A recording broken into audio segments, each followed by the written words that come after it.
जय जगन्नाथ सांग मैंने आपण प्रिय YouTube channel let's learn Odia को स्वागत।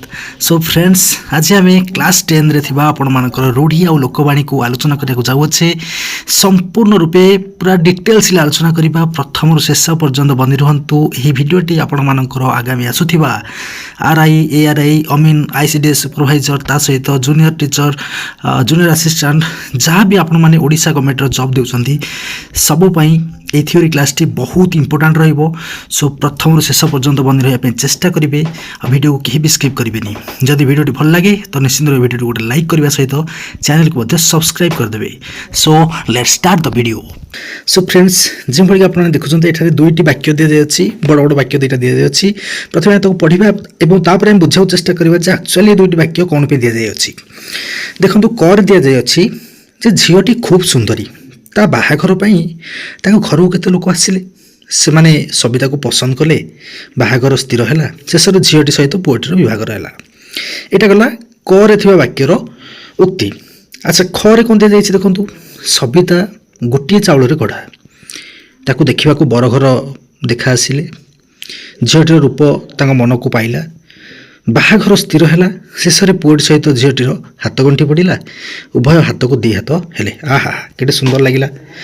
तो दुईटी अनुच्छेद यदि आम लक्ष्य करवा तेरे अनुच्छेदर भाव समान मात्र प्रकाश कला भिन्न भिन्न अटे। प्रथम दृष्टान्तटी द्वितीय दृष्टान्तटी अधिक सुंदर और बोधगम्य लगुच। प्रथम अनुच्छेदर केतोटी वक्तव्य द्वितीय अनुच्छेद निम्न प्रकार कहुई देखो जो आम कही खूब सुंदरी देखो खूब सुंदरी ताको कौन कहुई गोटे चाउल गढ़ा पसंद कले अर्थ कौन ना ताकर मन को पाइला बाहाघर है माने कौन है हाथ गंठी पड़ा बाहा हेले माने हाथ को दी हाथ हेले। तो ये जो गोटे चाउल गढ़ा बोली कहुई यार अर्थ हूँ कौन सुंदरी बा खूब सुंदर। ताले मते कहले गोटे चाउल गढ़ा यही कौन शब्दर अर्थ सुंदरी बा सुंदर सहित माने समर्थ हो कि ना किंतु तीनोटी जाक शब्द जिते एकत्र मिसी जाउछंती सेते से अर्थ हो जाउछि सुंदरी। तो एथरे हम कौन बुझिले ना कौन सी शब्द निजस्व अर्थ छाड़ी अन्य शब्द सहित मिसी स्वतंत्र अर्थ प्रकाश कले यह आम रूढ़ी बोली कहबा। इंपोर्टेंट पॉइंट पिला माने जदि आपण नोट करूछंती ना तो एटा को मध्य लिखि रखंतु कौन सी शब्द जते बेले निजस्व अर्थ छाड़ी कि अन्य शब्द सहित मिसी जीवो आ मिसी कि स्वतंत्र अर्थ प्रकाश करिवो तेबे यह आम रूढ़ी बोली कहबा। तो आम जानिछे समस्ते धातुरु शब्द गढ़ा हुए गोटे शब्दरु मध्य अन्य शब्द सब गढ़ा जाए। तो शब्द तीन प्रकार पॉइंट कर दिंतु शब्द केते प्रकार ना शब्द हूँ तीन प्रकार गोटे हूँ रूढ़ आ गोटे है यौगिक आ गोटे है जोगरूढ़। तो प्रथम आम रूढ़ शब्द को आलोचना करवा। देखो जो शब्द प्रकृति प्रत्ययगत अर्थ प्रकाश न करी भिन्न अर्थ प्रकाश करे ताहा रूढ़ शब्द। जमती क्षत युक्त त्रयी युक्त अ जिते क्षत युक्त त्रयी युक्त अ मिसिला एटा होगा क्षत्र। क्षत्र शब्दर प्रत्ययगत अर्थ होउछि जे क्षतरु त्राण करे जे क्षतरु त्राण करे ताको हम कौन कहबा क्षत्र। मात्र यार साधारण अर्थ होउछि कोन जाति विशेष। सेपरि घट युक्त अ घट घट शब्दर घट धातुर अर्थ कौन हो ना चेष्टा करवा। मात्र घट शब्दर अर्थ होउछि कोन पात्र घड़ी जो हम कहूँ। तो वर्तमान आम रूढ़ी प्रयोग विषय आलोचना करवा। देखो निम्नलिखित पद समष्टि बा खंड वाक्य को लक्ष्य करूँ। अंधार को टेका पकेबा आ गोटे अच्छी अरण्य रोदन। प्रथम खंड वाक्य रही क ये खंड वाक्यर अर्थ नुहे जे कौन से अंधारिया स्थान को जाकि टेका फोपाड़ा। यार अर्थ हूँ कौन विषय स्पष्ट ज्ञान बा धारणा अर्जन न करी केवल अनुमान को भित्ति करी कौन कार्य करवा बुझे। तो यार आक्षरिक अर्थ कौन है तुम जा अंधार को टेका पकेब से नुहे है अंधार को टेका पकेबार अर्थ कौन करवा ठास को मारिबा जोटा हम कहूचे जे कौन विषय स्पष्ट ज्ञान नथिबो बा धारणा अर्जन न करी केवल अनुमान भित्ति माने अनुमान को भित्ति करी कौन कार्य करवा। तो भावगत साम्य जहाँ था ना कहीं एठारे अंधार को टेका पकाइबा ये शब्द से ଆବିଧାନିକ ବା ବ୍ୟୁତ୍ପତ୍ତିଗତ ଅର୍ଥକୁ ତ୍ୟାଗ କରି ଅଲଗା ଏକ ରୂଢ଼ ଅର୍ଥକୁ ବ୍ୟକ୍ତ କରୁଛନ୍ତି। ସେହିପରି ଅରଣ୍ୟ ରୋଦନ, ଖଣ୍ଡବାକ୍ୟଟିରେ ଅରଣ୍ୟ ରୋଦନର ବ୍ୟୁତ୍ପତ୍ତିଗତ ଅର୍ଥକୁ ତ୍ୟାଗ କରି ସେମାନେ କ'ଣ ପ୍ରକାଶ କରୁଛନ୍ତି ନା ବୃଥା ପ୍ରୟାସ ଅର୍ଥକୁ ବ୍ୟକ୍ତ କରୁଛନ୍ତି। ତେଣୁ କୌଣସି ବାକ୍ୟାଂଶ ମୂଳ ଅର୍ଥକୁ ଅତିକ୍ରମ କରି ଏକ ବିଶିଷ୍ଟ ଅର୍ଥରେ ବ୍ୟବହୃତ ହେଲେ ତାହାକୁ ରୂଢ଼ି ବୋଲି କୁହାଯାଏ। ପିଲେ ଇମ୍ପୋର୍ଟାଣ୍ଟ ପଏଣ୍ଟ, ରୂଢ଼ି କାହାକୁ କୁହାଯାଏ? କୌଣସି ବାକ୍ୟାଂଶ ଯେତେବେଳେ ତା'ର ମୂଳ ଅର୍ଥକୁ ଅତିକ୍ରମ କରି ଏକ ନିର୍ଦ୍ଦିଷ୍ଟ ଅର୍ଥରେ ବ୍ୟବହୃତ ହୋଇଥାଏ ତାକୁ ଆମେ ରୂଢ଼ି ବୋଲି କହିବା। ତ ପ୍ରତ୍ୟେକ ଭାଷାରେ ଏହାର ଉଦାହରଣ ଦେଖିବାକୁ ମିଳେ।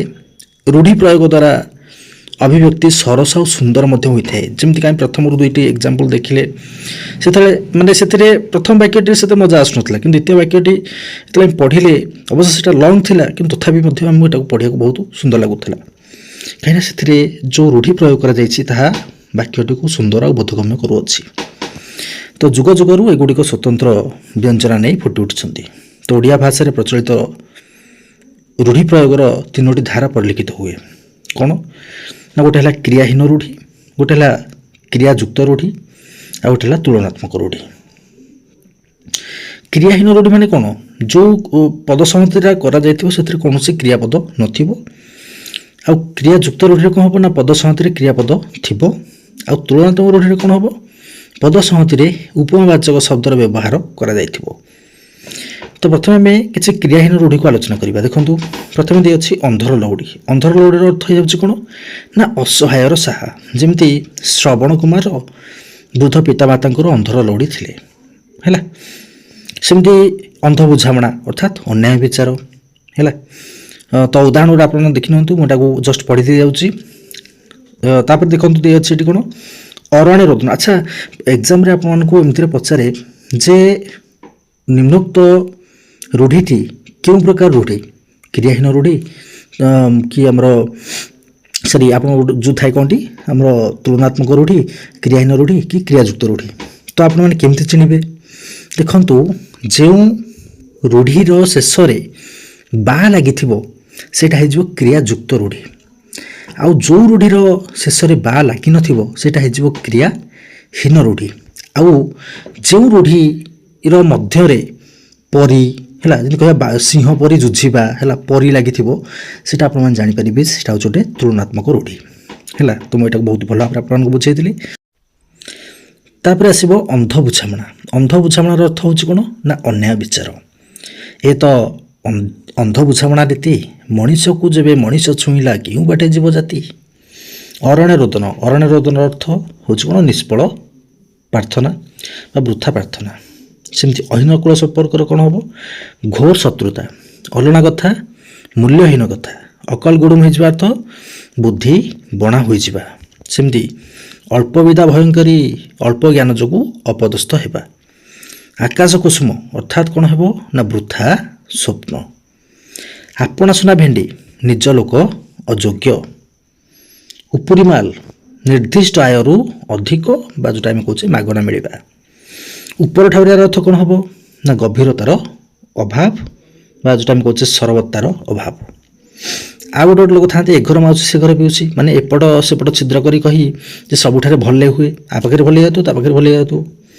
ଏକ ଘରିକିଆ ଅର୍ଥାତ୍ କ'ଣ? ଯାହାକୁ ଆମେ ସାମାଜିକ ବାସନ୍ଦ କରିଦେଉଛେ। ଓଳିଆରୁ ପଡ଼ି ଗଜା କ'ଣ? ଯେ ଜନ୍ମରୁ ଚତୁର ବା ସିଆଣିଆ। ଗୋଟେ ଗୋଟେ ପିଲା ଥାନ୍ତି ଜନ୍ମରୁ ଚତୁର ଭାରି ସିଆଣିଆ, ନାଇଁ କି? କହିବା ଓଳିଆରୁ ପଡ଼ି ଗଜା। ତାପରେ କରଛଡ଼ା ଅର୍ଥାତ୍ କ'ଣ? ଦାୟିତ୍ୱ ନ ନେବା। କାଠିକର ପାଠର ଅର୍ଥ କ'ଣ ହେବ? କଷ୍ଟ ସାଧ୍ୟ। କୁହାମୁଣ୍ଡା କପିଳାର ଅର୍ଥ କ'ଣ ହେବ? ବହୁ ଅବାନ୍ତର କଥା କହିବା। ତାପରେ କପାଳ ଲିଖନ ଅର୍ଥ କ'ଣ ହେବ ନା ଭାଗ୍ୟ ଫଳ। ଆଉ ଗୋଟେ ହେଲା କୁମ୍ଭୀର କାନ୍ଦଣା। ଏହାର ଅର୍ଥ ହେଇଯାଉଛି ଆପଣମାନଙ୍କର ଛଳନା ବା ଉପର ଠାଉରିଆ ସହାନୁଭୂତି ପ୍ରଦାନ କରିବା। ତାପରେ ଆପଣମାନଙ୍କୁ ଆସିବ କୂପମଣ୍ଡୁକ। କୂପମଣ୍ଡୁକର ଅର୍ଥ ହେଇଯିବ ସଙ୍କୁଚିତ ପରିବେଶରେ ବଢ଼ିଥିବା ବ୍ୟକ୍ତିକୁ କହିବା ଆମେ କୂପମଣ୍ଡୁକ। ତାପରେ ଖତ ଗଦାରେ ପଦ୍ମ, ପ୍ରତିକୂଳ ପରିସ୍ଥିତିରେ ପ୍ରତିଭାର ସ୍ଫୁରଣ। ଗୋଟିଏ ଚାଉଳରେ ଗଢ଼ା, ଅତି ସୁନ୍ଦର। ଏଇନା ଆଲୋଚନା କରିକି ଆସିଥିଲେ ନା ଏଇଟା। ଗୋଠ ଖଣ୍ଡିଆ, ଯେଉଁଟା ଆମେ କହିବା ଅସାମାଜିକ ବ୍ୟକ୍ତି ବା ଗୋଷ୍ଠୀରୁ ଅଲଗା। ଗୋବର ଗଣେଶ ଅର୍ଥାତ୍ କ'ଣ ହେବ? ନିର୍ବୋଧ ବା ମୂର୍ଖ। ଘର ଢିଙ୍କି କୁମ୍ଭୀର ଅର୍ଥ ନିଜ ଲୋକ ଶତ୍ରୁ ହେବା। ଆଉ ଘର ବୁଡ଼ି ପାଣି ଆଣ୍ଠୁଏର ଅର୍ଥ କ'ଣ ହେବ? ଅବସ୍ଥା ଅସମ୍ଭାଳ ହେବା ବା ବିପଦ ଉପରେ ବିପଦ। ତାପରେ ଘୋଷା ବଳଦ କିଛି ନ ବୁଝି ସବୁ କିଛି ମୁଖସ୍ଥ କରିଦେବା, ବିନ୍ଦୁ ବିସର୍ଗ କିଛି ଛାଡ଼ିବେନି, ସବୁ ଘୋଷି ଦେବେ। ଛୁଞ୍ଚି ମାଛି ପରୀକ୍ଷା ବା ପରଖ ଯେଉଁଟା ଆମେ କହୁଛେ, ଏହାର ଅର୍ଥ କ'ଣ ହେବ? ନା ତନ୍ନ ତନ୍ନ କରି ଦେଖିବା। ଛକା ପଞ୍ଝାର ଅର୍ଥ କ'ଣ ହେବ? ଉଭୟ ପକ୍ଷର ସତର୍କ ଭାବକୁ ଆମେ କହିବା ଛକା ପଞ୍ଝା। ଜପାମାଳିର ଅର୍ଥ ହେବ ଅତି ପ୍ରିୟ। ଆଉ ଜୀବନ ମୂର୍ଚ୍ଛାର ଅର୍ଥ କ'ଣ ହେଇଯିବ? ଆପ୍ରାଣ ଉଦ୍ୟମ। ଜୋକ ମୁହଁରେ ଲୁଣର ଅର୍ଥ କ'ଣ ହେବ? ନା ଗର୍ବ ଭାଙ୍ଗିବା ବା ଅହଙ୍କାର ଭାଙ୍ଗିବା। ଆଉ ଗୋଟେ ହେଲା ଝାଳ ବୁହା ଧନର କ'ଣ ହେବ ଅର୍ଥ? ନା କଷ୍ଟ ଅର୍ଜିତ। ତାପରେ ଝିମିଟି ଖେଳରୁ ମହାଭାରତର ଅର୍ଥ କ'ଣ ହେବ? ସାମାନ୍ୟ ଘଟଣାରୁ ବିରାଟ କାଣ୍ଡ ବା ଭୟଙ୍କର ପରିସ୍ଥିତିର ସୂତ୍ରପାତ ହେବା, ତାକୁ ଆମେ କହିବା ଝିମିଟି ଖେଳରୁ ମହାଭାରତ। ଡେଙ୍ଗା ମୁଣ୍ଡରେ ଠେଙ୍ଗା, ସମସ୍ତଙ୍କ ଦୃଷ୍ଟିରେ ଥିବା ବ୍ୟକ୍ତି ଉପରେ ବିପଦର ମାତ୍ରା ଅଧିକ ଥାଏ, ତାକୁ କୁହାଯିବ ଡେଙ୍ଗା ମୁଣ୍ଡରେ ଠେଙ୍ଗା। ତ ଏଟାର ଉଦାହରଣ ଦେଖନ୍ତୁ କ'ଣ ଦେଇଛି, ଏ ଅଞ୍ଚଳରେ ଯାହା ଘଟିବ ସମସ୍ତେ ତୋତେ ଦାୟୀ କରିବେ କାରଣ ଡେଙ୍ଗା ମୁଣ୍ଡରେ ଠେଙ୍ଗା। ସେମିତି ଢୋଲ ଭିତରେ ମୂଷା, ଏହାର ଅର୍ଥ କ'ଣ ହେଇଯିବ? ଶତ୍ରୁ ଗୁପ୍ତରେ ଘରେ ଲୁଚି ରହିବା। ତେଲିଆ ମୁଣ୍ଡରେ ତେଲ ଅର୍ଥାତ୍ ଥିଲା ବାଲାକୁ ଅଧିକ ସାହାଯ୍ୟ। ଦେହ ଲଗା ଅର୍ଥାତ୍ କ'ଣ କହିବା? ମାନେ ଅତି ବିଶ୍ୱାସୀ। ନଈ ନ ଦେଖୁଣୁ ଲଙ୍ଗଳା, ଏହାର ଅର୍ଥ କ'ଣ ହେବ? ନା ଏହାର ଅର୍ଥ ହେଇଯିବ ବିପଦ ନ ଆସୁଣୁ ଛାନିଆ ହେଇଯିବା। ନଛୋଡ଼ା ବନ୍ଧା ଅର୍ଥ କ'ଣ ହେଇଯିବ? ଏକଜିଦିଆ ହେଲା। ନାଟର ଗୋବର୍ଦ୍ଧନ ଅର୍ଥ କ'ଣ ହେଇଯିବ? ଅନର୍ଥର ମୂଳ। ଫାଙ୍କା ଆବାଜର ଅର୍ଥ ହେଇଯିବ ବୃଥା ଧମକ। ଫଟା କପାଳର ଅର୍ଥ ହେଇଯିବ କ'ଣ? ମନ୍ଦ ଭାଗ୍ୟ। ବଣ ବିଚ୍ଛାତିର ଅର୍ଥ ହେଇଯିବ ଅତି ଦୁଷ୍ଟ ବା ମୂଳରୁ ଦୁଷ୍ଟ। ବାଗବତାର ଅର୍ଥ କ'ଣ ହେଇଯିବ? ନା କ୍ଷୀଣ ଆଶ୍ରୟ। ସେମିତି ବାପରାଣ ଢିଙ୍କିଗିଳି, ଏହାର ଅର୍ଥ ହେଇଯିବ ବାଧ୍ୟ କରିବା। ବାହାଘର ବେଳେ ବାଇଗଣ ରୁଆ ଅର୍ଥାତ୍ ଆଗରୁ ପ୍ରସ୍ତୁତ ନ ହୋଇ ଶେଷ ମୁହୂର୍ତ୍ତରେ କାର୍ଯ୍ୟ ଆରମ୍ଭ କରିବାକୁ କୁହାଯିବ।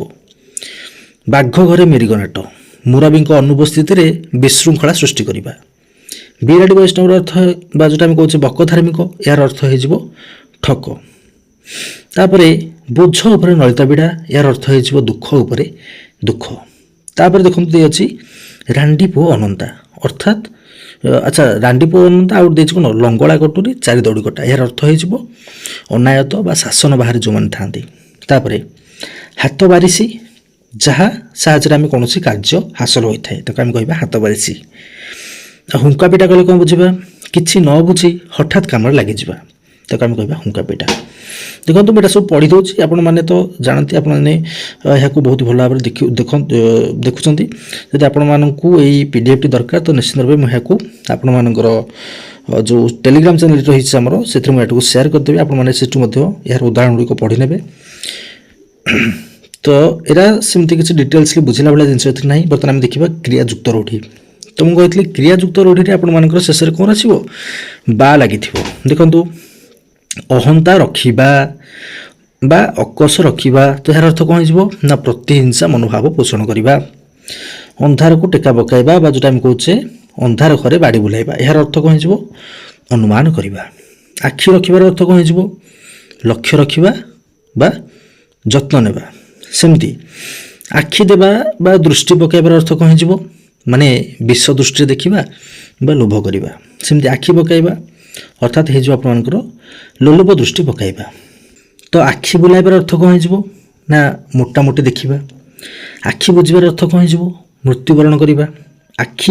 ଆଖି ପାଇବାର ଅର୍ଥ କ'ଣ କହିବା? ମାନେ ଆଖିକି ପାଇବାର ଅର୍ଥ ହେଉଛି କ'ଣ? ପସନ୍ଦ କରିବା। ଆଉ ଆଖି ପାଇବାର ଅର୍ଥ ହେଉଛି କଳନା କରିବା ବା ଯେଉଁଟା କହୁଛେ ଚାଲାକ ହେବା। ଆଖିରେ ଧୂଳି ଦେବାର ଅର୍ଥ ହେଉଛି କ'ଣ? ନା ଠକିବା। ଆଡ଼ ଆଖିରେ ନ ଚାହିଁବାର ଅର୍ଥ ସାମାନ୍ୟ ଦୃଷ୍ଟି ନ ଦେବା ବା ଯେଉଁଟା ଆମେ କହୁଛେ ସମ୍ପର୍କ ନ ରଖିବା। ଆଚ୍ଛା, ଆ ବଳଦ ମୋତେ ବିନ୍ଧି, ଏହାର ଅର୍ଥ କ'ଣ ହେଇଯିବ? ନା ବିପଦକୁ ଡାକି ଆଣିବା। ଉଷୁନା ଧାନ ଗଜା ହେବାର ଅର୍ଥ କ'ଣ ହେବ? ଅସମ୍ଭବ କଥା ସମ୍ଭବ ହେବା। ଉପରେ ପଡ଼ି କହିବାର ଅର୍ଥ ବା ଯେଉଁଟା କହୁଛେ ଆବୁଡ଼ି ପଡ଼ିବା ଅର୍ଥ କ'ଣ ହେବ? ନ ପଚାରୁଣୁ କହିବା, ଅନ୍ୟ କଥା ନ ଶୁଣୁଣୁ କହିବା। ଏମିତି ଥାଆନ୍ତି କିଛି ଲୋକ। କପାଳ ଖୋଲିବାର ଅର୍ଥ ହେଉଛି ଭଲ ବେଳ ପଡ଼ିବା ବା ଉନ୍ନତି ହେବା। କପାଳ ଫାଟିବାର ଅର୍ଥ କ'ଣ ହେବ? ନା ସର୍ବନାଶ ହେବା। ଆଉ କଳା କାଠ ପଡ଼ିଯିବାର ଅର୍ଥ ହେଇଯିବ ମଳିନ ପଡ଼ିଯିବା। କଟା ଘାରେ ଚୂନ ଦେବାର ଅର୍ଥ ହେଇଯିବ ଯନ୍ତ୍ରଣା ଉପରେ ଯନ୍ତ୍ରଣା ଦେବା। କଳା କନା ବୁଲାଇବାର ଅର୍ଥ ହେଇଯିବ କ'ଣ? ନା ସର୍ବସ୍ୱ ଲୁଟି ନେବା ବା ସର୍ବନାଶ କରିବା। କାମରେ ହାତ ଦେବା ଅର୍ଥ କାର୍ଯ୍ୟ ଆରମ୍ଭ କରିବା। ସେମିତି କାନରେ ହାତ ଦେବା ଅର୍ଥ କ'ଣ ହେଇଯିବ ନା ଆଶ୍ଚର୍ଯ୍ୟ ହେବା।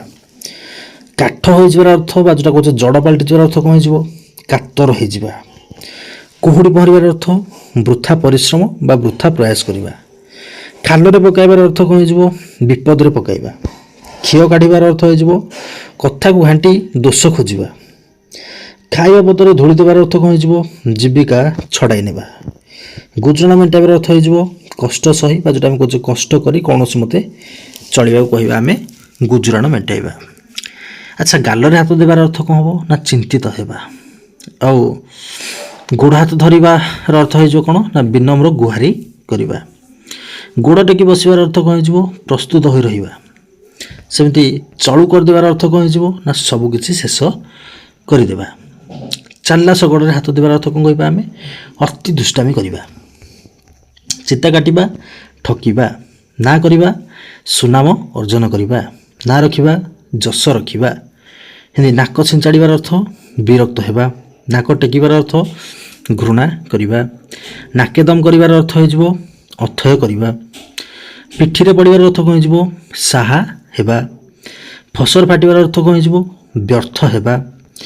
ଫଟେଇ ହେବାର ଅର୍ଥ କ'ଣ ହେଇଯିବ ଗୋଟେ କଥାକୁ ବାରମ୍ବାର ପଚାରିବା। ବାଟ କାଟିବାର ଅର୍ଥ ନିଜ ସୁବିଧା ଦେଖିବା। ଆଉ ବାଟ ଭାଙ୍ଗିବାର ଅର୍ଥ ହେଇଯିବ ଉପେକ୍ଷା କରିବା। ବାଟ ମାରଣା ହେବ ମଝିରେ ଅନ୍ୟ ଦ୍ୱାରା ଅପହୃତ ହୋଇଯିବା। ବିରାଡ଼ି ଛିଙ୍କିବାର ଅର୍ଥ କ'ଣ ହେଇଯିବ ନା ଅନୁକୂଳ ବିଗିଡ଼ିଯିବା। ଆଉ ଗୋଟେ ଦେଇଛି ବିରାଡ଼ି କପାଳକୁ ଶିକା ଛିଣ୍ଡିବା ଅର୍ଥ କ'ଣ ହେଇଯିବ ନିଜ ଇଚ୍ଛା ଅନୁସାରେ ସୁବିଧା ମିଳିବା। ଭାଲୁ ଧରାଇବାର ଅର୍ଥ କ'ଣ ହେଇଯିବ କୌଶଳରେ ଜଞ୍ଜାଳଗ୍ରସ୍ତ କରାଇବା। ଭୂତ ଖାଇବାର ଅର୍ଥ କ'ଣ ହେଇଯିବ ଅନ୍ୟ ହାତରେ ପଡ଼ିବା। ଏମିତି ମହରଗରୁ ଯାଇ କାନ୍ତାରରେ ପଡ଼ିବାର ଅର୍ଥ ସାମାନ୍ୟ ବିପଦରୁ ଯାଇ ବଡ଼ ବିପଦରେ ପଡ଼ିବା। ଚିତା କାଟିବାର ଅର୍ଥ ଅନ୍ୟକୁ ଠକିବା। ଛାତିକି ପଥର କରିବାର ଅର୍ଥ ଧୈର୍ଯ୍ୟ ଧରିବା। ଛାଇ ନ ମାଡ଼ିବାର ଅର୍ଥ କ'ଣ ହେଇଯିବ ସବୁ ସମ୍ପର୍କ ଛିନ୍ନ କରିବା। ଛାତି ଫୁଲେଇ ଚାଲିବାର ଅର୍ଥ କ'ଣ କରିବା ନା ଗର୍ବ ଦେଖାଇବା। ତାପରେ ଜିରାରୁ ଶିରା କାଢ଼ିବାର ଅର୍ଥ କ'ଣ ହେଇଯିବ ଅଯଥା ଦୋଷ ଦେଖାଇବା। ଝିଣ୍ଟିକା ମାରି ବଣି ବସିବାର ଅର୍ଥ ଦୁର୍ବଳକୁ ମାରି ସବଳକୁ ସାହାଯ୍ୟ କରିବା। ଠାସକୁ ମାରିବାର ଅର୍ଥ ଅନୁମାନ କରି କହିବା। ଆଉ ତଳେ ପକାଇବାର ଅର୍ଥ ଅମାନ୍ୟ କରିବା। ତିଳକୁ ତାଳ କରିବାର ଅର୍ଥ ଛୋଟ କଥାକୁ ବଡ଼ କରି କହିବା। ଦାଉ ସାଧିବା ଅର୍ଥାତ୍ ପ୍ରତିଶୋଧ ନେବା। ମନଘର ଧରିବା ଏହାର ଅର୍ଥ କ'ଣ ହେଇଯିବ ନା ଅସୁବିଧାରେ ପଡ଼ି ସଚେତନ ହେବା। ମାଛିକି ମ ବା ମର ବୋଲି ନ କହିବା ତାକୁ କ'ଣ କହିବା ଖୁବ୍ ନିରୀହ। ମୁହଁ ବଢ଼ାଇବା ତ ଏହାର ଅର୍ଥ କ'ଣ ହେଇଯିବ ସୁବିଧା ଦେବା। ମୁହଁ ଦେବାର ଅର୍ଥ କ'ଣ ହେଇଯିବ ପ୍ରଶୟ ଦେବା। ମୁଣ୍ଡ ଝାଳ ତୁଣ୍ଡରେ ମାରିବା ଏହାର ଅର୍ଥ କ'ଣ ହେଇଯିବ କଠିନ ପରିଶ୍ରମ କରି ପେଟ ପୋଷିବା। ମୁଣ୍ଡକୁ ତେନ୍ତୁଳିଆ ବିଛା କାମୁଡ଼ିବା ଏହାର ଅର୍ଥ କ'ଣ ହେଇଯିବ ଭୀଷଣ ଚିନ୍ତାରେ ପଡ଼ିଯିବା। ରକ୍ତ ଚାଉଳ ଚୋବାଇବାର ଅର୍ଥ କ'ଣ ହେଇଯିବ ରାଗ ଜର୍ଜରିତ ହେବା। ସୁଅ ମୁହଁରେ ଯିବା ବା ପଡ଼ିବା ତାକୁ ଆମେ କ'ଣ କହିବା ନା ବୃଥାରେ ଧନ ଦୌଲତ ଉଜାଡ଼ି ଦେବା। ହାତ ଧରିବାର ଅର୍ଥ କ'ଣ କରିବା ବିବାହ କରିବା। ଆଉ ଗୋଟେ ହେଇପାରିବ ନେହୁରା ହେବା। ହାତ କରିବାର ଅର୍ଥ କ'ଣ କରିବା ନା କୌଶଳରେ ଆୟତ କରିବା।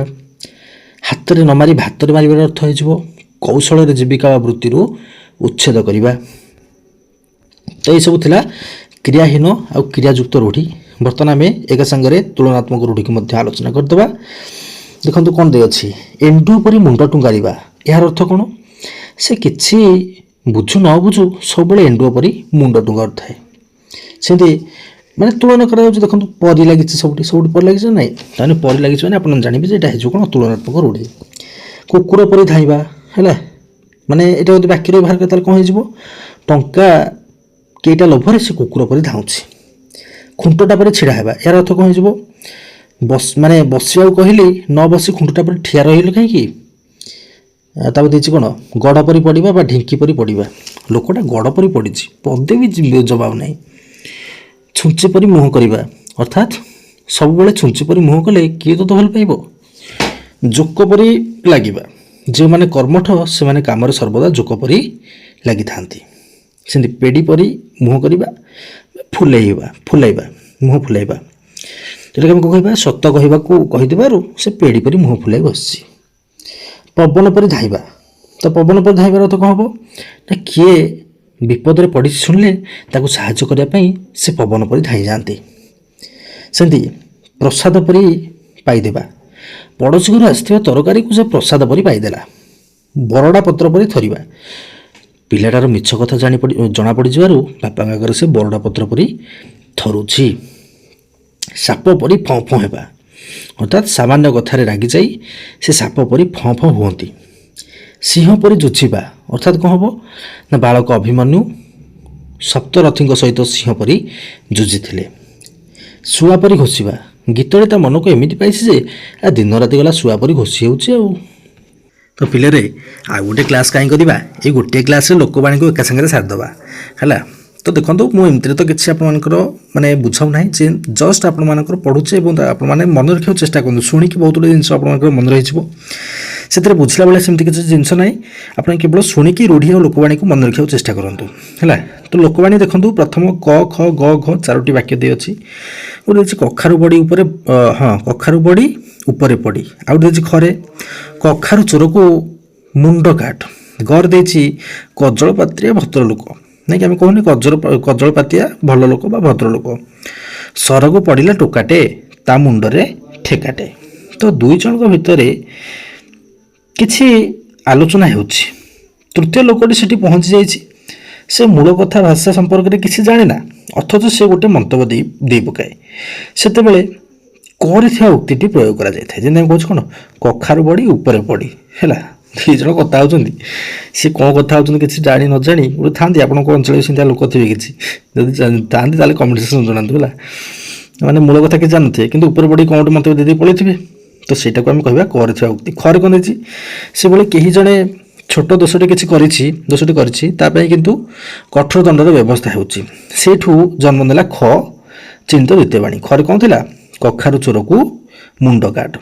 ଗରେ କ'ଣ ଦିଆଯାଇଛି ଦେଖନ୍ତୁ, କେଉଁଠି ଦୁଇ ଜଣଙ୍କର ଝଗଡ଼ାରେ ମଧ୍ୟସ୍ଥି କଲେ ଆଉ ଜଣେ ତୃତୀୟ ବ୍ୟକ୍ତି, ସେ ନିରୀହ ଅଥଚ ସେଇ ମଧ୍ୟସ୍ଥିଙ୍କର କ୍ଷତି ହେଲା। ସେଇଠୁ ଉଠିଲା ଗର ବାଣୀ, ମାନେ କ'ଣ ହେଲା, କଜଳପାତିଆ ଭଦ୍ରଲୋକ। ତାପରେ ଘରେ କ'ଣ ଦେଇଛି ଦେଖନ୍ତୁ, ଘରେ ଦେଇଥିବା ଆମର ଲୋକବାଣୀଟି କ'ଣ ଅଛି, ସରକୁ ପଡ଼ିଲା ଟୋକାଟେ ତା ମୁଣ୍ଡରେ ଠେକାଟେ। ତ ଏହାର ଭାବାର୍ଥ କ'ଣ ହେବ ଦେଖନ୍ତୁ, ଡେଙ୍ଗା ତାଳ ଗଛକୁ ଆଖି ପାଉନାହିଁ, ମନେ ହେଉଅଛି ତା ଆକାଶକୁ ଛୁଇଁଛି।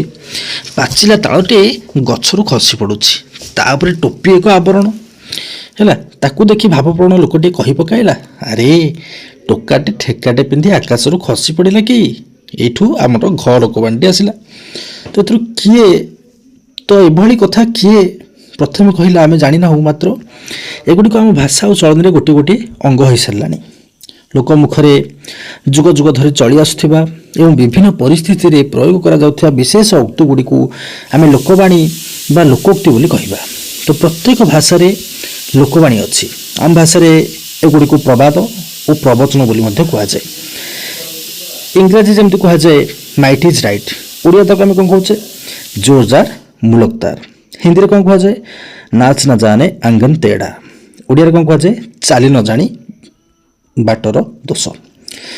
ତ ଓଡ଼ିଆ ଭାଷାରେ ବହୁ ସଂଖ୍ୟାରେ ଲୋକବାଣୀ ଅଛି। ତନ୍ମଧ୍ୟରୁ କେତୋଟି ଲୋକବାଣୀକୁ ଆମେ ଆଲୋଚନା କରିବା। ଯେମିତି ଫାଷ୍ଟ ଅଛି ଅକାଳେ ନିୟମ ନାସ୍ତି। ଏହାର ଅର୍ଥ କ'ଣ ହେବ, ଅସୁବିଧା ସମୟରେ ନିୟମ ମାନି ଚଳିବା ସମ୍ଭବ ହୋଇନପାରେ। ଅତିଭକ୍ତି ଚୋର ଲକ୍ଷଣ, ଏହାର ଅର୍ଥ କ'ଣ ହେବ, କାର୍ଯ୍ୟ ହାସଲ ଉଦ୍ଦେଶ୍ୟ ରଖି ଉପରକୁ ବିନମ୍ର ଭାବ ଦେଖାଇବା, ତ କହିବା ଆମେ ଅତିଭକ୍ତି ଚୋର ଲକ୍ଷଣ। ଅଣ୍ଟି ଛୁରୀ ତଣ୍ଟି କାଟେ, ତ ଏହାର ଅର୍ଥ କ'ଣ ହେଇଯିବ, ଆତ୍ମୀୟ ଲୋକ ଶତ୍ରୁତା ଆଚରଣ କରିବ। ଅଠା କାଠିରେ ପଡ଼ିବା, ଏହାର ଅର୍ଥ ହେଇଯିବ ଅସୁବିଧା ପରିସ୍ଥିତିର ସମ୍ମୁଖୀନ ହେବା।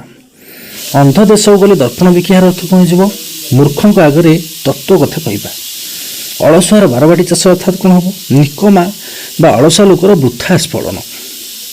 ସେମିତି ଅଧର୍ମବିତ ବଢ଼େ ବହୁତ ଗଲାବେଳେ ଯାଏ ମୂଳ ସହିତ, ଏହାର ଅର୍ଥ ହେଇଯିବ ଆପଣମାନଙ୍କର ପାପ ଅର୍ଜିତ ଧନ ସମୂଳେ ନଷ୍ଟ ହୋଇଯାଇଥାଏ।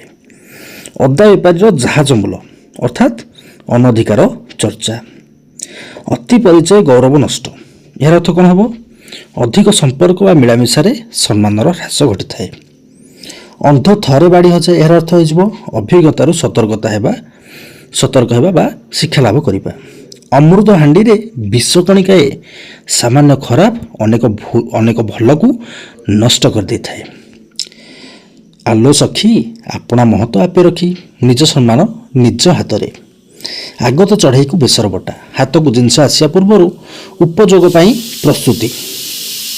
ଆଲ୍ଲା ଦିଅନ୍ତି ତ ଛପର ଫାଡ଼ି କରି ଦିଅନ୍ତି, ଈଶ୍ୱର ଦୟା କଲେ ଆଶାତୀତ ଫଳ ମିଳିଥାଏ। ସେମିତି କହିବା ଆକାଶ କଇଁଆ ଚିଲିକା ମାଛ, ଏହାର ଅର୍ଥ କ'ଣ ହେବ? ଅସମ୍ଭବ କଥା କଳ୍ପନା କରିବା। ଆପଣା ଶିଙ୍ଗରେ ଭୂଇଁ ତାଡ଼ିବା ଅର୍ଥାତ୍ ନିଜେ ସମର୍ଥ ହେବା। ଆଖୁ କିଆରିରେ ପଶିବା, ଏହାର ଅର୍ଥ କ'ଣ ହେଇଯିବ? କୌଣସି କାର୍ଯ୍ୟ ଉତ୍ତମ ରୂପେ ନିର୍ଣ୍ଣୟ କରି ନ ପାରିବା। ଉଡ଼ିଗଲା ଚଢ଼େଇର ପର ଗଣିବା, ଏହାର ଅର୍ଥ କ'ଣ ହେଇଯିବ? ନା ଅତି ବୁଦ୍ଧିଆ। ଉପର ଚିକଣ ଭିତର ଫମ୍ପା ଅର୍ଥାତ୍ ବାହାର ସୌନ୍ଦର୍ଯ୍ୟ ଥାଇ ଭିତରେ ଶୂନ୍ୟତା ଦେଖାଦେବା। ଋଷି ଜଟା ଛିଣ୍ଡାଇବା ଅର୍ଥାତ୍ ଧୈର୍ଯ୍ୟବାନ ବ୍ୟକ୍ତି ଅତ୍ୟନ୍ତ କ୍ରୋଧ ପ୍ରକାଶ କରିବା।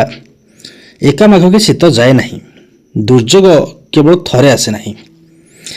ଏ ମନ ଖୋଜୁଥାଏ ଯାହା, କାଳେ ପ୍ରାପ୍ତ ହୁଏ ତାହା ଅର୍ଥାତ୍ ସମୟ ଅନୁଯାୟୀ ମନ ଅନୁସାରେ ଫଳ ମିଳିବା।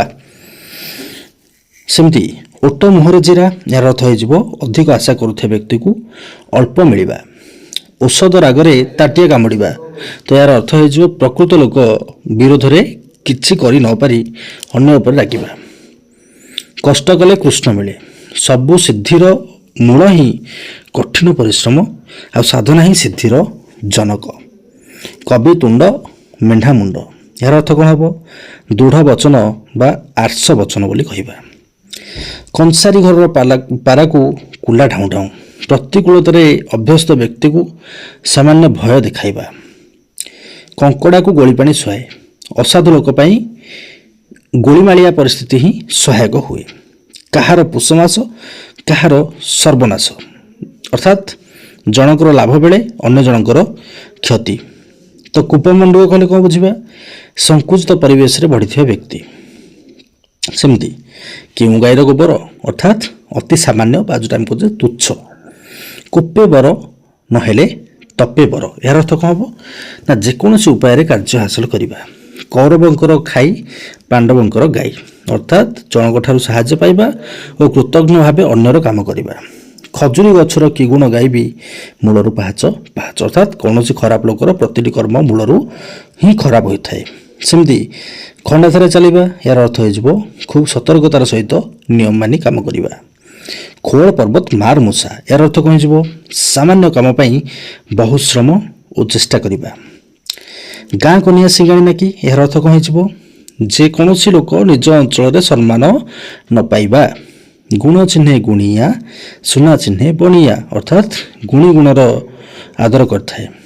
ଘର ଦିଅ ନ ପୂଜି ପର ଦିଅ ପୂଜିବା ଅର୍ଥାତ୍ ନିଜ ସଂସ୍କୃତିକୁ ଅବହେଳା କରି ଅନ୍ୟ ସଂସ୍କୃତିକୁ ଅନୁସରଣ କରିବା। ସେମିତି କହିବା ଘୁଷୁରୀକୁ ପାଚିଲା କଦଳୀ ଅର୍ଥାତ୍ ଇତର ବା ଅଯୋଗ୍ୟ ବ୍ୟକ୍ତି ପାଇଁ ଉନ୍ନତ ପରିଚର୍ଯ୍ୟା। ସେମିତି ଘୋଡ଼ା ଛଟଙ୍ଗାକୁ ଦାନା ନଟଙ୍କା, ତ କୌଣସି ଜିନିଷର ରକ୍ଷଣାବେକ୍ଷଣ ଖର୍ଚ୍ଚ ଜିନିଷର ମୂଲ୍ୟ ଠାରୁ ଅଧିକ ହେବା। ସେମିତି ଚାଷ ତରତର ବଣିଜ ମଠ ଅର୍ଥାତ୍ ନିର୍ଦ୍ଦିଷ୍ଟ କାର୍ଯ୍ୟକୁ ନିର୍ଦ୍ଦିଷ୍ଟ ସମୟରେ ସମ୍ପାଦନ କରିବା। ଚୋର ମନ ଚୋର ଗଣ୍ଠିଲିରେ, ତାହେଲେ ଚୋର ସର୍ବଦା ଚୋରି କରିଥିବା ଦ୍ରବ୍ୟ ଧରା ପଡ଼ିଯିବା ଭୟରେ ଶଙ୍କିତ ଥାଏ, ତାକୁ ଆମେ କହିବା ଚୋର ମନ ଚୋର ଗଣ୍ଠିଲିରେ। ଛୋଟ ସାପର ବିଷ ଟାଣ, ଆମେ ଯେଉଁଟା କହୁଛେ ଛୋଟ ସାପର ବଡ଼ ବିଷ ଅର୍ଥାତ୍ କ'ଣ ହେବ? ନା ଛୋଟ ସାପର ବଡ଼ ମାନେ ବିଷ ଟାଣ ଅର୍ଥାତ୍ ଛୋଟ ବୋଲି ହେୟ ମନେ ନ କରିବା, ଆଉ ଛୋଟ ସାପର ବଡ଼ ବିଷ ଅର୍ଥାତ୍ କ୍ଷୁଦ୍ର ମଧ୍ୟରେ ଭୟଙ୍କରତା। ଜାନ୍ ଯାଉ ପଛେ ମାନ ଥାଉ, ଆମେ କହୁନେ ଜାନ୍ ଯାଉ ପଛେ ମାନ ଥାଉ, ତାହେଲେ ଅର୍ଥ କ'ଣ ହେବ? ସମ୍ମାନ ବା ଇଜ୍ଜତ ଜୀବନ ଠାରୁ ଅଧିକ। ଜୋର ଜାର ମୁଲକ ତାର ଅର୍ଥାତ୍ ଶକ୍ତିଶାଳୀ ହିଁ ପ୍ରଭୁତ୍ୱ ବିସ୍ତାର କରିଥାଏ। ଟେକା ହାତରୁ ଖସିଲେ ଅଣବାହୁଡ଼ା ଅର୍ଥାତ୍ ଥରେ ଭୁଲ ହେଲେ ତାକୁ ସୁଧାରି ହୁଏ ନାହିଁ। ଡେଙ୍ଗା ମୁଣ୍ଡରେ ଠେଙ୍ଗା ଅର୍ଥାତ୍ ଆଗୁଆ ଲୋକ ଉପରେ ଦାୟିତ୍ୱ ଆଉ ବିପଦ ଥାଏ। ସେମିତି ଢିଙ୍କିଶାଳ କଥା ନ ଜାଣି ଢେଙ୍କାନାଳ କଥା କହିବା ଅର୍ଥାତ୍ ଘର କଥା ନ ଜାଣି ଦୂରଦେଶର କଥା କହିବା। ତାପରେ ଦେଇଛି କ'ଣ? ଢୋକେ ପିଇ ଦଣ୍ଡେ ଜି ଅର୍ଥାତ୍ କଷ୍ଟେ ମଷ୍ଟେ ବଞ୍ଚି ରହିବା। ତିନି ତୁଣ୍ଡରେ ଛେଳି କୁକୁର, ମିଛ କଥା ଅନେକଙ୍କ ଦ୍ୱାରା ବାରମ୍ବାର ପ୍ରକାଶିତ ହେଲେ ତାହା ସତ୍ୟ ବୋଲି ପ୍ରତୀତ ହୋଇଥାଏ। ତୁଣ୍ଡ ବାଇଦ ସହସ୍ର କୋଶ, ଏହାର ଅର୍ଥ କ'ଣ ହେଇଯିବ? ଲୋକ ମୁଖରେ କଥା ବହୁ ଦୂର ପ୍ରସାରିତ ହୋଇଥାଏ। ତୁ ଯେତେ ମାଠିବୁ ମାଠ, ମୁଁ ସେଇ ଦରପଡ଼ା କାଠ, ତ ଏହାର ଅର୍ଥ କ'ଣ ହେଇଯିବ? ସ୍ୱଭାବ ସହଜରେ ବଦଳେ ନାହିଁ। ସେମିତି ତୁଳସୀ ଦୁଇ ପତ୍ରରୁ ବାସେ, ବିଛୁଆତି ଦୁଇ ପତ୍ରରୁ କୁଣ୍ଡାଇ ହୁଏ। ତ ପ୍ରକୃତ ଗୁଣ ପ୍ରାଥମିକ ସ୍ତରରୁ ହିଁ ଜଣାପଡ଼ିଯାଇଥାଏ। ସେମିତି ତେଲିଆ ମୁଣ୍ଡରେ ତେଲ, ଏହାର ଅର୍ଥ କ'ଣ ହେବ? ଦରିଦ୍ରକୁ ସାହାଯ୍ୟ ନ କରି ସ୍ୱଚ୍ଛଳ ବ୍ୟକ୍ତିକୁ ସାହାଯ୍ୟ କରିବା। ତାପରେ ଦେଇଛି କ'ଣ? ଦୈବ ଦୌଡ଼ି ମଣିଷ ଗାଇ ଚେଣିକି ଟାଣଇ ସେଣିକି ଯାଇ। ତ ଏହାର ଅର୍ଥ ହେଉଛି କ'ଣ? ବୃଦ୍ଧି ନିର୍ଦ୍ଦେଶରେ ମଣିଷ ପରିଚାଳିତ। ଆଚ୍ଛା, ଆହୁରି ଗୋଟେ ଅଛି, ସବୁଗୁଡ଼ା ଆଲୋଚନା କରିଦେବା ଏକା ସାଙ୍ଗରେ ତ ଗୁଡ଼ା। ଦେଶରେ ଫାଙ୍କ ନଈରେ ବାଙ୍କ, ଏହାର ଅର୍ଥ କ'ଣ ହେଇଯିବ? ବିଭିନ୍ନ ସ୍ଥାନରେ ଭିନ୍ନ ଚଳନୀ ବା ପ୍ରଥା। ଧରାକୁ ସରା ମଣିବା, ଅତି ଗର୍ଭଭାବ ପ୍ରଦର୍ଶନ କରିବା। ଧାନ ପେଟରୁ ବାଳୁଙ୍ଗା ଜାତ, ଅର୍ଥାତ୍ ଗୁଣବତୀ ମା ଠାରୁ କୁପୁତ୍ର ଜନ୍ମ। ଧୀର ପାଣି ପଥର କାଟେ, ଅର୍ଥାତ୍ ଧୀର ସ୍ଥିର ଭାବରେ କୌଣସି କାର୍ଯ୍ୟ କଲେ ସେଥିରେ ଅବଶ୍ୟ ସଫଳତା ମିଳିଥାଏ। ଧୀର କଥାରେ ବୈରୀ ବସ, ନମ୍ର ବ୍ୟବହାର ଦ୍ୱାରା ସମସ୍ତଙ୍କୁ ବଶୀଭୂତ ବା ନିଜର କରିହୁଏ। ନଈ ସୁଅକୁ ବାଲି ବନ୍ଧ, ଯେଟା ଆମେ କହୁଛେ ନଈ ସୁଅକୁ ବା ନଈ ବଢ଼ିକୁ ବାଲି ବନ୍ଧ, ତାକୁ ଆମେ କ'ଣ କହିବା? ନା ବୃଥା ପରିଶ୍ରମ ବା ବୃଥା ଚେଷ୍ଟା। ନ ଦେଖିଲା ଆଉ ଛଫଡ଼ା ତ ଅସମ୍ଭବ କଥା କହିବା। ସେମିତି ନଈରେ ଘର କରି କୁମ୍ଭୀର ସଙ୍ଗେ କଳି, ଅଧୀନ ହୋଇ ମୁନିବଗ ସଙ୍ଗେ କଳି ହେଲା। ତାପରେ ନାହିଁ ମାମୁଁ ଠାରୁ କଣା ମାମୁଁ ଭଲ, ତ ଏହାର ଅର୍ଥ କ'ଣ ହେବ? କିଛି ନଥିବା ଅପେକ୍ଷା ସାମାନ୍ୟ ଥିବାଟା ଭଲ। ପେଟ ପୋଷ ନାହିଁ ଦୋଷ, ବଞ୍ଚିବା ପାଇଁ କୌଣସି ବୃତ୍ତି ଗ୍ରହଣ କରାଯାଇପାରେ, ମାତ୍ର ତାହା ଏକ ଅପରାଧମୂଳକ ବୃତ୍ତି ନ ହେବା ଆବଶ୍ୟକ। ସେମିତି ପାପ ଧନ ପ୍ରାୟଶ୍ଚିତ୍ତରେ ଯାଏ, ତ ଅନ୍ୟାୟ ଉପାୟରେ ଅର୍ଜିତ ଧନ ଅଯଥାରେ ନଷ୍ଟ ହୋଇଥାଏ। ପୋଥିଗତ ବିଦ୍ୟା ପରହସ୍ତ ଧନ, ଅର୍ଥାତ୍ ନିଜେ ନ ଜାଣିଥିବା ବିଦ୍ୟା ବା ନିଜ ପାଖରେ ନ ଥାଇ ଅନ୍ୟ ପାଖରେ ଥିବା ଧନ ଆବଶ୍ୟକ ବେଳେ କାର୍ଯ୍ୟରେ ଆସିନଥାଏ। ସେମିତି ଫୁଲ ଯୋଗୁଁ ଗଭା, ପଣ୍ଡିତ ଯୋଗୁଁ ସଭା, ଅର୍ଥାତ୍ ଉଭୟ ଶୋଭାବର୍ଦ୍ଧକ ହୋଇଥାନ୍ତି। ବସିବା ଠାରୁ କାଶିବା ଭଲ, ତ ସବୁବେଳେ କିଛି ନା କିଛି କାର୍ଯ୍ୟରେ ଲାଗି ରହିବା ଉଚିତ। ବସି ଖାଇଲେ ନଈବାଲି ସରେ, ଅର୍ଥାତ୍ ଆଳସ୍ୟ ସର୍ବନାଶ କରିଥାଏ। ବତେଇ ଦେଲା ବୁଦ୍ଧି, ମାଗି ଆଣିଲା ତିଅଣ, ଉଭୟ କ୍ଷଣସ୍ଥାୟୀରେ ପିଲେ ଉଭୟ କ୍ଷଣସ୍ଥାୟୀ। ସେମିତି ବକର ବେକ ବଢ଼ିଲେ ମୀନ ପ୍ରତି ବିପଦ, ତାମାନେ ଶତ୍ରୁର ସୁବିଧା ବିପଦର ଗୋଟିଏ କାରଣ। ଆଚ୍ଛା, ବ୍ରହ୍ମା ବିଳି ବିଳେଇଲେ ବେଦ, ଅର୍ଥାତ୍ ପଣ୍ଡିତ ଲୋକର ଯେକୌଣସି କାର୍ଯ୍ୟକୁ ମହତ୍ତ୍ୱପୂର୍ଣ୍ଣ ବୋଲି ଧରିନେବା। ବାହା ସରିଲେ ବେଦୀ ମୁହଁ ପୋଡ଼ା, ତ ସ୍ୱାର୍ଥ ସାଧନ ପରେ ଆଗ୍ରହ କମିଯିବା। ସେମିତି ମାନିଲେ ଠାକୁର, ନ ମାନିଲେ ପଥର, ଅର୍ଥାତ୍ ନିଜର ଦୃଷ୍ଟିକୋଣ ଅନୁସାରେ ମାନ୍ୟତା ଦେବା ଅଥବା ନ ଦେବା। ଯତ୍ନ କଲେ ରତ୍ନ ମିଳେ, ଅଧ୍ୟବସାୟ ସଫଳତାର ଚାବିକାଠି। ଯେମିତି ଠାକୁର ସେମିତି ପୂଜା, ଅର୍ଥାତ୍ ଯେମିତି ଠାକୁର ସେମିତି ପୂଜା, ବାଲି ଗରଡ଼ାକୁ ଚାଉଳ ଭଜା, ଅର୍ଥାତ୍ ଗୁଣ ଘେନି ଆଦର। ଯେସାକୁ ତେସା, ଏହାର ଅର୍ଥ କ'ଣ ହେବ? ଯେପରି ବ୍ୟବହାର ଦେଖାଇବ ତା ଅନୁସାରେ ବା ତା ପାଇଁ ଅନୁରୂପ ବ୍ୟବହାର ପାଇବ। ଯେ ଦେଶେ ଯାଇ ସେ ଫଳ ଖାଇ, ଏହାର ଅର୍ଥ କ'ଣ ହେବ? ନା ସବୁ ସ୍ଥାନରେ ପରିସ୍ଥିତି ସହିତ ଖାପ ଖୁଆଇ ଚଳିବା। ଆଉ ତିନିଟା ରହିଲା, ଲୁଚିଛି ନା ଗୋଡ଼ ଦିଟା ଦିଶୁଛି, ଯେତେ ଘୋଡ଼ାଇଲେ ବି ଦୋଷ ଧରା ପଡ଼ିଯାଇଥାଏ। ସେମିତି ଶୋଇଲା ପୁଅର ଭାଗ ନାହିଁ, ଅର୍ଥାତ୍ କର୍ମକୁଣ୍ଠ ଲୋକ ଜୀବନରେ ସବୁବେଳେ ହାରିଯାଏ। ସଭାରେ ହାଣ୍ଡି ଭାଙ୍ଗିବା, ଅର୍ଥାତ୍ ଗୁପ୍ତ କଥା ପ୍ରଘଟ କରିବା। ଆଉ ଜଷ୍ଟ 5ଟା ଅଛି, ଶବ୍ଦ ଏକା ସାଙ୍ଗରେ। ସ୍ୱର୍ଗକୁ ନିଶୁଣି ନାହିଁ କି ବଡ଼ ଲୋକକୁ ଉତ୍ତର ନାହିଁ, ଅର୍ଥାତ୍ ଧନୀ ଓ ପ୍ରଭାବଶାଳୀ ଲୋକଙ୍କୁ ଅନ୍ୟ କଥା କହି ହୁଏ ନାହିଁ। ସିଧା ଆଙ୍ଗୁଠିରେ ଘିଅ ବାହାରେ ନାହିଁ, ଅର୍ଥାତ୍ ସବୁ କାମ ସହଜରେ ହୁଏ ନାହିଁ। ହାତେ ମାପି ଚାଖଣ୍ଡେ ଚାଲ, ଏହାର ଅର୍ଥ କ'ଣ ହେଇଯିବ? ସାବଧାନ ହୋଇ କାମ କରିବା। ହଲିଲା ପାଣିରେ ଗୋଡ଼ ନ ଦେବା, ଅର୍ଥାତ୍ ଗଣ୍ଡଗୋଳରେ ନ ପଶିବା। ଆଉ ଗୋଟେ ହେଲା ଲାଷ୍ଟ, ହାତ ଅଳସେ ନିଶବଙ୍କା, ଅର୍ଥାତ୍ ଅଳସୁଆ ଦୁଃଖ ପାଏ। ତ ଏଇ ଥିଲା ଆପଣମାନଙ୍କର ରୂଢ଼ି ଆଉ ଲୋକବାଣୀ, ଯେଉଁଟାକୁ ଆମେ ସମ୍ପୂର୍ଣ୍ଣ ରୂପେ ଆଲୋଚନା କରିଛେ। ଆଲୋଚନା କ'ଣ, ଆପଣମାନଙ୍କ ଜଷ୍ଟ ରିଭିଜନ୍ ପାଇଁ ମୁଁ ଏରା ସବୁ ପଢ଼ି ଦେଇଛି। ଆପଣମାନେ ଏମିତିରେ ବି ଏରା ସବୁ ଦେଖିକି ପିଡ଼ିଏଫ୍ରୁ ମୁଁ ପିଡ଼ିଏଫ୍ଟା ମଧ୍ୟ ଦେଇଦେବି ଆପଣମାନଙ୍କୁ। ଆଉ କେଉଁଥିରେ ନା ଆମର ଟେଲିଗ୍ରାମ୍ ଚ୍ୟାନେଲ୍ରେ, ଯେଉଁଟାକି ଆପଣମାନେ ଡେସ୍କ୍ରିପ୍ସନ୍ ବକ୍ସରେ ପାଇବେ। ସେଇଟା ଆପଣମାନେ ଆରାମସେ ଉଦାହରଣ ସହିତ ଏରା ସବୁ ପଢ଼ିପାରିବେ। ଦେଖନ୍ତୁ, ଏଥିରେ ସେମିତି କିଛି ବୁଝିଲା ଭଳି ଜିନିଷ ନାହିଁ, ଜଷ୍ଟ ଆପଣ ପଢ଼ିକି ମନେ ରଖିବେ ହେଲା। ମନେ ରଖିଲେ ହିଁ ଏରା ସବୁ ହେଇପାରିବ, ନହେଲେ ହେଇପାରିବନି। ଯେତେ ବାରମ୍ବାର ପ୍ରାକ୍ଟିସ୍ କରିବେ, ନଚେତ ଏଇ ଯେଉଁ ଭିଡ଼ିଓଟି ଆମେ କରିଛୁ ଏଇଟା ବାରମ୍ବାର ଯେତେ ରିପିଟ୍ କରିବେ ଆଉ ଶୁଣିବାକୁ ଚେଷ୍ଟା କରନ୍ତୁ, ଦେଖନ୍ତୁନି ପ୍ରାୟ ବେଶୀ, ଜଷ୍ଟ ଏଟାକୁ ଶୁଣନ୍ତୁ ହେଲା। ଆଖିରେ ପ୍ରେସର ପଡ଼ିବ, ଦେଖିବା ଦରକାର ନାହିଁ, ଶୁଣନ୍ତୁ ଖାଲି। ଶୁଣିଲେ ହିଁ ବହୁତ ମାନେ ସବୁଟା ମନେ ରହିଯିବ। ସୋ ଏଭଳି ଭାବରେ ପ୍ରତିଦିନ ରେଗୁଲାର ବେସିସ୍ରେ ଆମେ ସମସ୍ତ କ୍ଲାସ୍ ନେଇ ଆସୁଅଛୁ। ଏଇଟା ଥିଲା ଆଜିର ଆପଣଙ୍କର ରୂଢ଼ି ଲୋକବାଣୀର କ୍ଲାସ୍। आगक आम इतिहास भूगोल समस्त क्लास नहीं आसबू। जब भिडियो भल लगा तो निश्चित भिडियो गोटे लाइक करने सहित चैनल टी सब्सक्राइब कर दिंतु। तो आज भिडियो कौन अधिक किसी करवा ना तो भिडियो बस से पुणी देखा परवर्त एक नदमदार भिडियो से पर्यंत विदाय दिंतु। रही जय जगन्नाथ जय जगन्नाथ जय जगन्नाथ।